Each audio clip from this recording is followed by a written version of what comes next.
Tonight I'm reading from Job chapter 39. Do you know the time when the wind mountains goat bear young? Or can you mark when the deer gives birth? Can you number the months that they fulfill? Or do you know the time when they bear young? They bow down, they bring forth their young. They deliver their offspring. Their young ones are healthy. They grow strong with grain. They depart and do not return to them. Who set the wild donkey free? Who loosed the bounds of the onager? Whose home I have made in the wilderness, and the barren land is his dwelling. He scorns the tumult of the city. He does not heed the shouts of the driver. The range of the mountains is his pasture, and he searches after every green thing. Will the wild ox be willing to serve you? Will he bed by your manager? Can you bind the wild ox in the fur of ropes? Or will he plow the valleys behind you?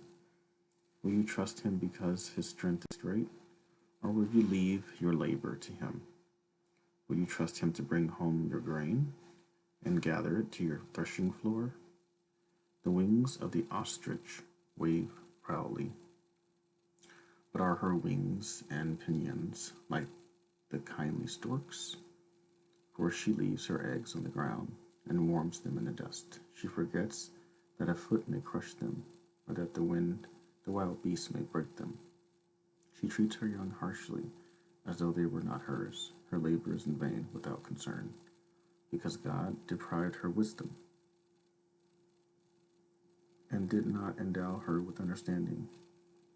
When she lifts herself high, she scorns the horse and its rider.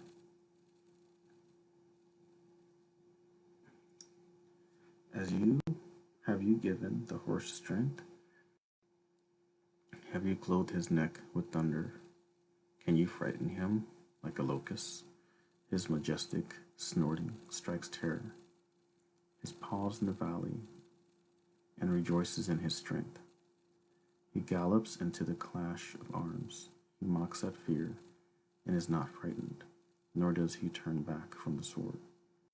The quiver rattles against him, the glittering spear and javelin. He detours the distance with fierceness and rage, nor does he come to the halt because the trumpet has sounded. At the blast of the trumpet, he says, "Aha!" He smells the battle from afar, the thunder of captains and shouting. Does the hawk fly by your wisdom and spread its wings towards the south? Does the eagle mount up at your command and make its nest on high? On the rock it dwells and resides, on the crag of the rock and stronghold. From there it spies out prey, its eyes absorb from afar. Its young ones suck up blood, and where the slain are, there it is. That was Job chapter 39.